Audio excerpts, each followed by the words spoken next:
नमस्कार दोस्तों, हमारे YouTube चैनल में फिर से एक बार आपका हार्दिक स्वागत है।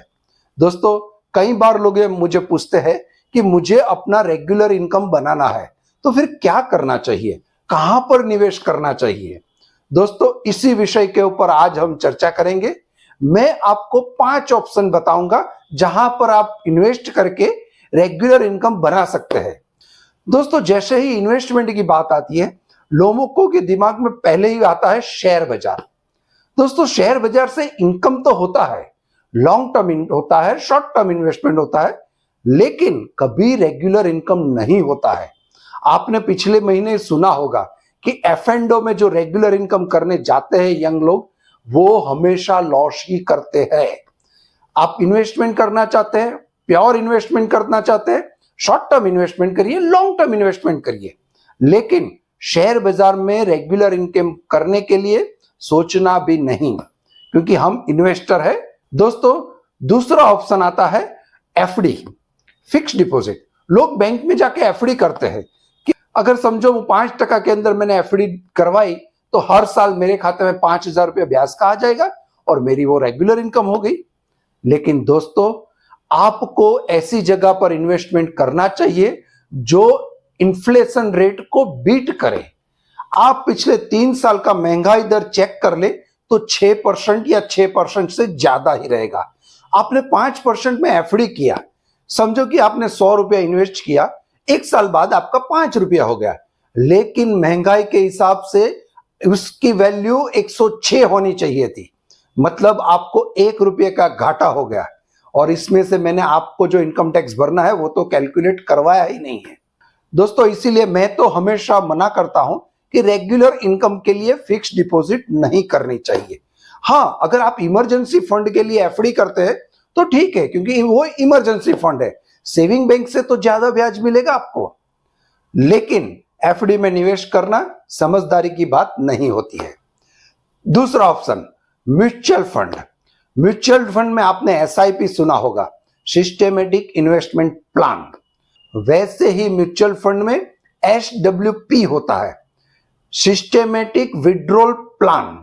दोस्तों, रेगुलर इनकम बनाने के लिए म्यूचुअल फंड में इन्वेस्टमेंट एक सही रास्ता हो सकता है, लेकिन उसमें आप सिस्टेमेटिक विड्रॉल प्लान में इन्वेस्टमेंट करें, जिसमें multi assets fund, hybrid equity fund, balance fund. फिर भी इसमें रिस्क ऐसा रहता है कि आपने समझो इन्वेस्टमेंट किया है और आपने 5% या 6% का इनकम रेगुलर निकालने का आपने सोचा है, मतलब विड्रॉ करने का, लेकिन कई महीनों तक मार्केट अगर नेगेटिव गया तो आपकी जो मूडी है वो थोड़ी कम हो सकती है। ये एक रिस्क रहता है, लेकिन लॉन्ग टर्म में देखें तो म्यूचुअल फंड के अंदर एसडब्ल्यूपी प्लान भी बड़ा अच्छा काम करता है और उसमें से बहुत अच्छा रिटर्न्स भी मिलता है। फिक्स डिपॉजिट और इन्फ्लेशन को बीट कर दे ऐसा। दोस्तों, इसके बाद आता है तीसरे नंबर पर 12% क्लब।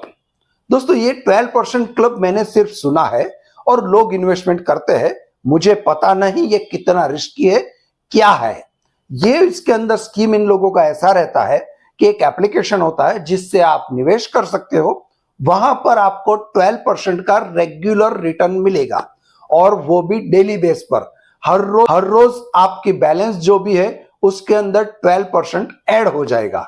लेकिन मेरे दिमाग में नहीं आ रहा है कि ये 12% रेगुलर इनकम कैसे दे सकते हैं। हो सकता है कि इन लोगों ने आगे 12 या आपके पास से 12% में पैसा लेकर अगले 14% में किसी को देते हैं, जैसे बैंक करती है, लेकिन दोस्तों ये बहुत ही रिस्की होता है। दोस्तों, चौथे नंबर पर है रियल एस्टेट। रियल एस्टेट में इन्वेस्टमेंट मतलब मेरे हिसाब से तो फायदे का सौदा है। दोस्तों, अगर आपके पास 30 लाख to 50 लाख रुपीस है और आप इससे से शॉप या हाउस परचेस कर ले तो हो सकता है कि आपको रेगुलर रेंट की इनकम हो जाए, लेकिन ये जो रेंट इनकम यील्ड है वो 3 to 5% से ज्यादा कभी भी नहीं होगी। दोस्तों, फिर आप कहेंगे कि ये महंगाई का जो दर है इससे तो बहुत कम है। अगर महंगाई का रेट 6% पकड़े तो ये तो 3 to 5%, ज्यादा से ज्यादा 5% ही मिलता है। फिर भी ये घाटे का सौदा नहीं है। क्योंकि आपकी जो प्रॉपर्टी है वो आपके पास ही रहेगी और हर साल उसमें मिनिमम एवरेज देखने जाए तो 5 to 6% का ग्रोथ रेट आपको मिलेगा। 5 + 3% कितना हो गया? 8%। मतलब मेरे हिसाब से ये फायदे का रेट हो सकता है। लेकिन दोस्तों ऐसे समझो कि आपके पास 50 लाख रुपीस नहीं है और आपको रियल एस्टेट में इन्वेस्टमेंट करने का दिमाग में आया, तो दोस्तों चौथा जो ऑप्शन है वो है REIT, मतलब रियल एस्टेट इन्वेस्टमेंट ट्रस्ट। ऐसे इंडिया में 3 या 4 कंपनी ही अवेलेबल है, लेकिन ये नया लेटेस्ट ट्रेंड्स है। आपके पैसों से वो एक प्रॉपर्टी खरीदते हैं और वो प्रॉपर्टी रेंट के ऊपर लगा देते हैं, जिसका भाड़ा रेगुलर आता है और आपको वही इनकम को डिस्ट्रीब्यूट डिविडेंड के थ्रू करके आपको 5 या 6% पे डिविडेंड मिलता रहता है। दोस्तों ऐसी 3 या 4 कंपनी है, आप गूगल में जाके सर्च मारेंगे तो आपको मिल जाएगी। आप इसमें सोच समझ के निवेश करना है। दोस्तों ये जो कंपनियां है वो कई कंपनियां हर 3 महीने डिविडेंड देती है, 6 महीने देती है, कई बार साल में देती है।